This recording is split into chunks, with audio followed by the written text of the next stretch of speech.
Hi friends, David here from Learn Stage Lighting, and today this is really cool. So what I want to do here is look at three strip lights here from ADJ. Our local rep was generous to lend me these as our rep, but my opinion is my own. And what we want to do is compare these three because I think between strip lights, between different brands, and even within the same brand, a lot of times it can get really confusing as to what you're looking at and what it does and how to find out what's right for you, because ultimately, I've got three strip lights here that range from a few $100s to over $1,000.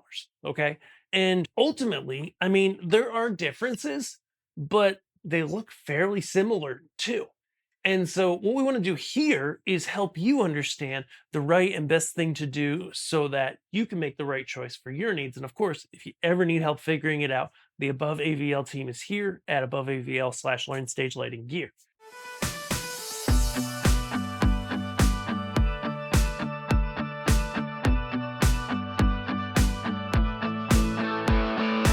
So first guy here, this is the ADJ UBL12H. Now, don't concentrate too much on the numbers. It's the UBL. Okay, so ADJ for years has had the UB as their lowest end, cheapest kind of decent level strip light. Like at times they've had cheaper ones, and sure, in the Eliminator range, I think there is a cheaper one right now, but this is kind of the start of the ADJ range. And it's a pretty nice fixture. As you can see, they have geared this one to be a simple, easy uplight in most kind of live event situations or churches or things like that. So there's a few features you want to be aware of with this. Okay, first is, out of the box, it just comes like this. It's flat. It's easy to just drop it as an uplight. You can see if I set it on top of its friend here, we've got power con in and out. Okay, we've got DMX in and out. They're on the ends, so you don't have a bunch of cables running around. You can get super short cables. They also do a magnetic latching system, which you can see on this side, where you've got these magnets, okay, and you can just put these end to end to end, and they have a magnet that kind of helps keep them all aligned nice and perfect. Now, you can also hang these fixtures, okay, and this is the cheapest of the three. So it comes with hanging feet that you can put on it if you want to hang it, or if you want it to stand up a little taller, they can be floor standing like these units behind it. Okay, there's a frost filter on it.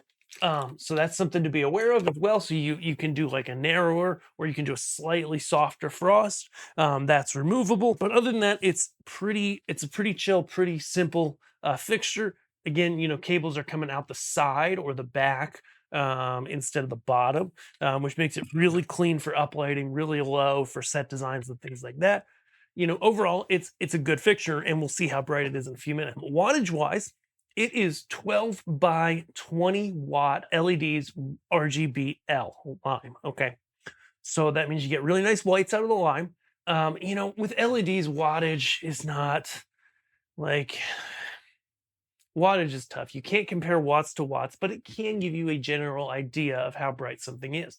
That being said, generally a brighter like 20-watt LED is less efficient than like a 3-watt LED, meaning the amount of brightness or lumens per watt is typically lower. So you can't just go, okay, I've got a 10-watt and a 20-watt LED fixture, and the 20 watts twice as bright. That typically is never true when comparing similar things. Now, control-wise, DMX control, like always, that's what we do here on Learn Stage Lighting. There are 12 LEDs across 1 meter, or about 3.3 feet. And they are individually controllable. So you can put it in a DMX mode where you have control of each LED for cool graphic-like effects. Next, the back one we've got here. This is the Ultra LB18. Okay, you got to look at it to know the name. But regardless, even if, because you might be looking at this down the road and be like, oh man, they don't have these exact models. For years, ADJ has had a UB and a B model. Okay, so it used to be the Ultra Bar Hex. Now it's the Ultra Bar LB18 because it has those RGB LEDs in them for those nicer whites, right? This fixture is really nice too. We've liked these. We've got these a lot of places with a lot of customers, even in theatrical settings, honestly, which is awesome for a fixture that sits, at the kind of mid-range of these. It has 18 by 10 watt RGB lime LEDs. What makes this one cool and a little bit different is so cables actually come out the side of the bottom piece. You can see it right there. Okay, power con in and through. Nice design here. I believe these might be fanless. We'll find out in a minute when we plug it in. Nice hooks for safety cables. Can you remove the feet? Not really. I don't think you're supposed to. No, actually, I think you can remove the feet if you're just going to have it on the ground, and then there's some rubber bumpers. So it actually would be almost as short as the UB. It is 18 LEDs, and it also has this shield. So these little shields that ADJ does are awesome because this allows you, it's got the shield and it's got these little tabs. You can remove the shield entirely, but if you use the shield, it allows you to put it up like this, and then you move these little metal tabby doodles to the side. It's not meant to be done every day, so it takes a little finagling, and you tighten them down with these thumb screws. Okay, this thing gives you a nice shield that either you've got it like on the ground, and maybe you've got cameras or people's eyes could see the LEDs. You put the shield up, okay, and now they can't. The other is you have it hanging up in the air, right? And you've got this side facing the audience, actually other way, as this would be to you guys. And the cool thing is I can have this tilted kind of as backlight on a stage or something like that. And I can have it tilted toward the audience a little, and you're not going to see the LEDs. So it keeps it a little bit more theatrical, a little bit nicer, even in an uplight setting where it's just on the ground. Just having the shield there between you and the audience and people walking by just makes it so that people aren't like, "Ooh, that's bright. I just stared at it accidentally," whatever, right? That's really key as well too. You can take that completely off, not have it on the fixture if that's your desire as well too. Totally cool. Again, 18 LEDs on this one by 10 watt. And the only thing about this one is you don't have full pixel control of all the segments, okay?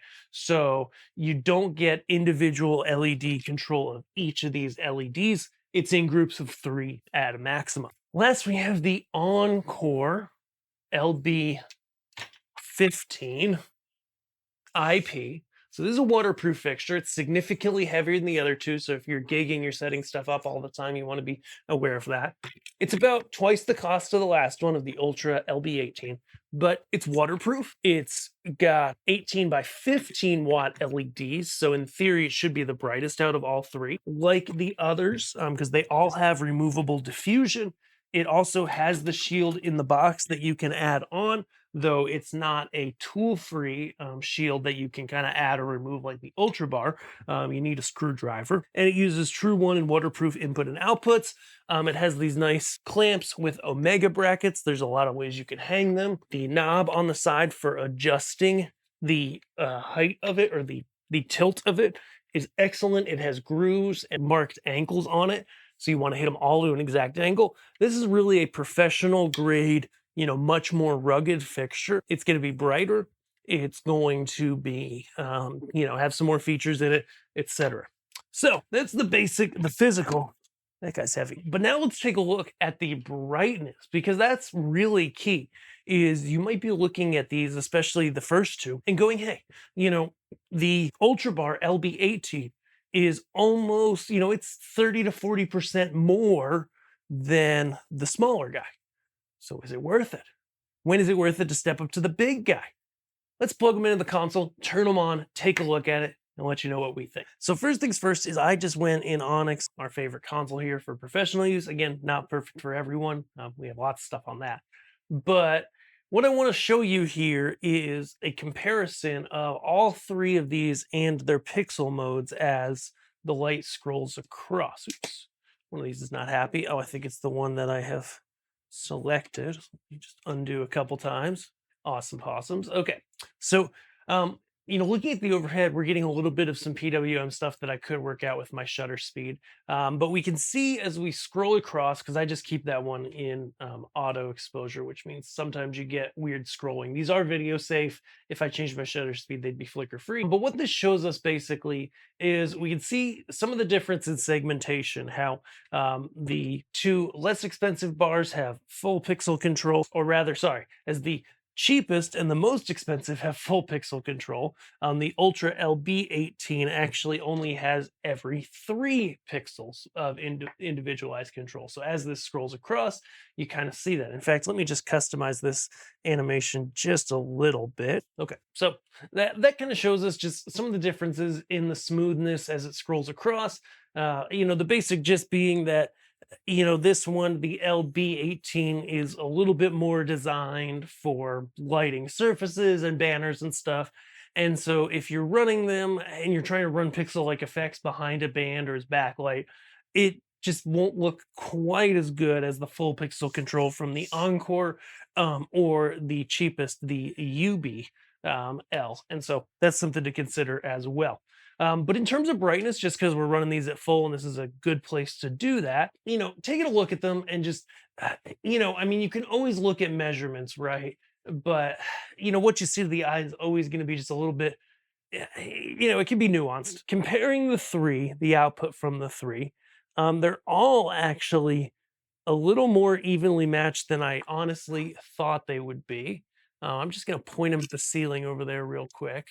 Um, and so, in actuality, sure, the cheapest guy here, the UB12H, should be a little less bright than the other ones. With the included frost filters on all three, honestly, the only one that I see a difference in is these two less expensive ones and this, the Encore, the more expensive one. Other than that, they're honestly a pretty similar level of brightness, at least at white. Let's go ahead and look at some colors. So I'm just going to go ahead and grab all of them. So in the highest channel mode, which is what we're on all of these, there actually isn't an intensity channel over the whole bar on the Encore, but you can always do that in your console. Therefore, we're just going to have a little bit of fun here, zeroing out all the color.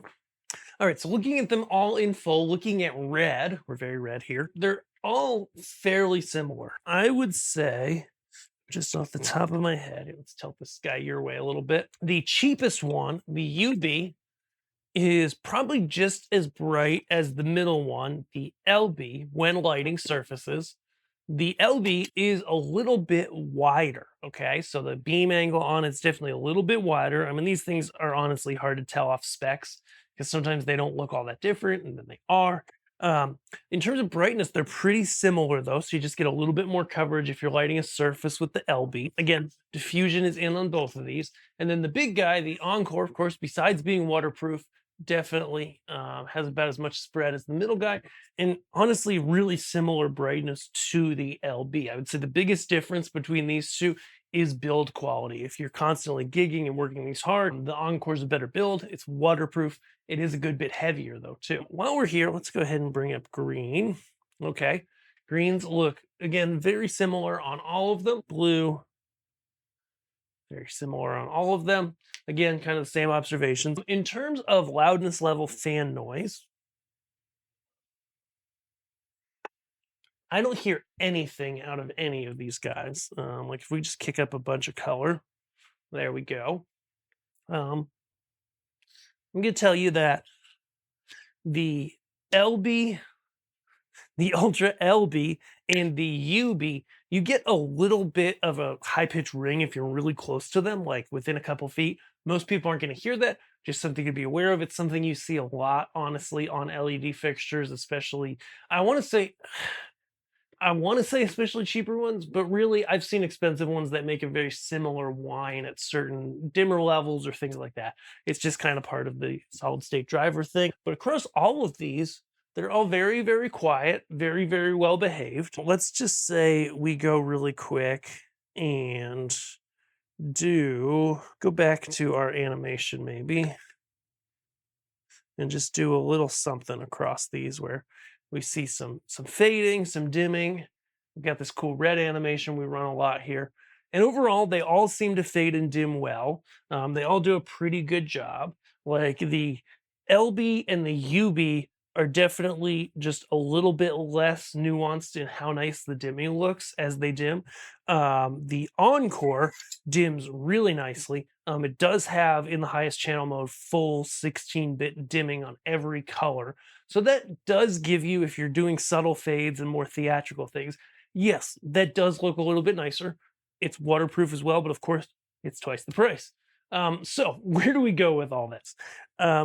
Three choices, three good lights. They all look pretty good, both in animations and regular. They're all a good level of brightness. My takeaway on reviewing these three lights here is that the UB, honestly, is probably the best deal out of all of them because it's almost as bright and almost as intense as the LB18. It has a lot of the features. It doesn't have the shield, the uplight shield. But other than that, it's a little cleaner on the ground. The wiring can be a little cleaner, a little neater in terms of dimming quality and like the display on them and the look and feel and user interface. The LB and the UB are very similar and, work in a very similar way. I would say for most people, I would go with the cheaper UB over the LB. Unless you're in a situation where you're lighting like backdrops and you want the shield, I think the UB is a killer value. Really gives you a lot for not a ton of money. And that one I think I noted was an RGBL. I think it's an RGBAL. Anyways, we'll put it on the screen. We'll make sure we have it all right in the descriptions. And of course, on anything, you can check it out at Learn Stage Lighting Gear and ABOVEAVL.com. We would love to help you guys out if you're looking for strip lights, if you're looking for anything else. What our customers are saying, what we're finding as we continue to grow and move forward in time is, hey, when you come to us, we give you an honest opinion. We look at all the options across all the manufacturers and we make our best recommendation to you. And we quote it out for you so that you're getting your personalized price based on what you're getting. So if that sounds good to you, if you'd love to have honest opinions on what's best for you, go ahead, shoot us an email, shoot us a text. We love to help people and we would love to help you get the gear you need and help make sure you get the right thing, because ultimately that's one of the best ways to save money in this. It's not just going and buying something willy-nilly because you've heard of it, because your friend has it, whatever, but going ahead and buying exactly the right thing saves you so much money because you have something that meets your needs perfectly. You're not overbuying, but you're also not buying something that you're going to regret later. You get exactly what you need. So thanks so much for watching. Be sure to subscribe, and we'll see you guys in our next video. Thanks.